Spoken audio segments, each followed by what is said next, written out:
باللہ من الشیطان اللعین الرجیم بسم اللہ الرحمن الرحیم۔ حضرت امام علی نقی علیہ السلام کا ایک ارشاد،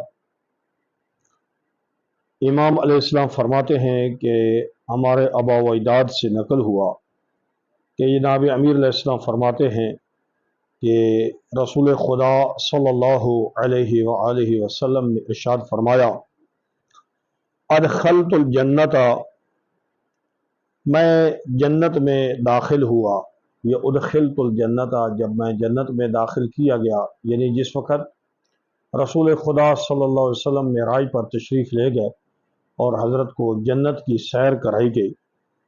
فرأیت علی بابها مکتوبا بالذہب، تو 6 کلمات میں نے جنت کے دروازے پر جو سونے کے ساتھ تحریر تھے وہ میں نے لکھے ہوئے پائے۔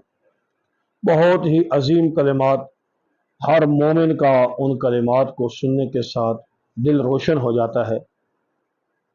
اللہ کے نبی ارشاد فرماتے ہیں کہ میں نے جنت کے دروازے پر یہ 6 کلمات لکھے ہوئے پائے، لا الہ الا اللہ محمد حبیب اللہ، یہ 2 کلمے ہیں۔ تیسرا کلمہ علی ولی اللہ، یہ تیسرا کلمہ میں نے جنت کے دروازے پر لکھا ہوا پایا۔ فاطمہ امت اللہ، یعنی فاطمہ اللہ کی کنیز ہے، یہ بھی میں نے جنت کے دروازے پر لکھا ہوا پایا۔ الحسن والحسین صفوت اللہ، حسن حسین یہ اللہ کی پاکیزہ اور چنی ہوئی مخلوق ہیں، یہ بھی اللہ کے نبی ارشاد فرماتے ہیں میں نے جنت کے دروازے پر لکھا ہوا پایا۔ اس کے بعد ارشاد فرماتے ہیں علی مبغضیہم لعنت اللہ، اور جو ان سے بغض رکھے گا ان پر اللہ کی لعنت ہو، یہ بھی جملہ میں نے اللہ کے نبی ارشاد فرماتے ہیں جنت کے دروازے پر لکھا ہوا۔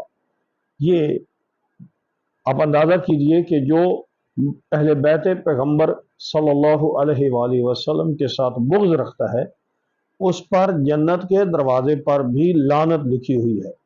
اس لیے جو بغض اہل بیت میں مبتلا ہیں ان کو چاہیے اپنے بغض کا علاج کریں، کیونکہ جنت محبین اہل بیت کے لیے ہے۔